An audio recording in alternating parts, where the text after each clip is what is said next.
রসুল পাক সাল্লাল্লাহু আলাইহি ওয়াসাল্লাম সাহাবাদেরকে এক চমৎকার কাহিনী শুনিয়েছিলেন। কাহিনীটি হলো, একজন ব্যক্তি ছিলেন যিনি আল্লাহর ইবাদতে অত্যন্ত নিবেদিত ছিলেন। আল্লাহ তাকে একটি দ্বীপে স্থাপন করেছিলেন। সেখানে একটি পাহাড় ছিল।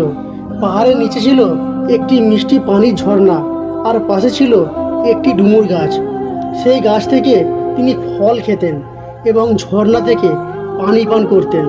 তিনি আল্লাহর কাছে দোয়া করেছিলেন, হে আল্লাহ, আমাকে এতটুকু রিজিক দিন যাতে আমি আপনার ইবাদতে সম্পূর্ণভাবে লিপ্ত থাকতে পারি এবং এই অবস্থায় আমার মৃত্যু ঘটান। আল্লাহ তার দোয়া কবুল করলেন। তিনি একটানা 500 বছর ওই দ্বীপে একা একা ইবাদত করতে লাগলেন।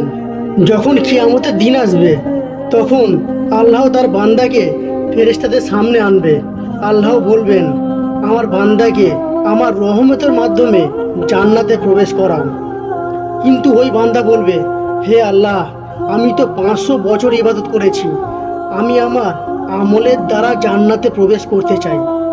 তখন আল্লাহ ফেরেশতাদের বলবেন, আমার দাসের 500 বছর ইবাদত ও আমার দেওয়া নিয়ামতগুলির হিসেব করো।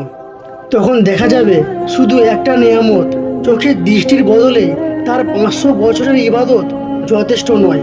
অর্থাৎ তিনি যদি আল্লাহর রহমত ছাড়া কেবল নিজের ইবাদতের ভরসায় দাঁড়ান, তবে কখনোই জান্নাতে ঢুকতে পারবেন না। অতঃপর তিনি বুঝতে পারবেন যে জান্নাত শুধু আল্লাহর রহমতের কারণেই পাওয়া যাবে, ইবাদতের জোরে নয়। শিক্ষণীয় বিষয়, যত ইবাদতই করি না কেন, তা আল্লাহর নিয়ামতের কৃতজ্ঞতার যোগ্য নয়। মানুষের মুক্তি আসবে শুধু আল্লাহর রহমত ও ক্ষমার মাধ্যমে। ইবাদতের মাধ্যমে আমরা আল্লাহর রহমতের যোগ্যতা অর্জন করার চেষ্টা করি, কিন্তু জান্নাতের আসল চাবি হলো তার রহমত।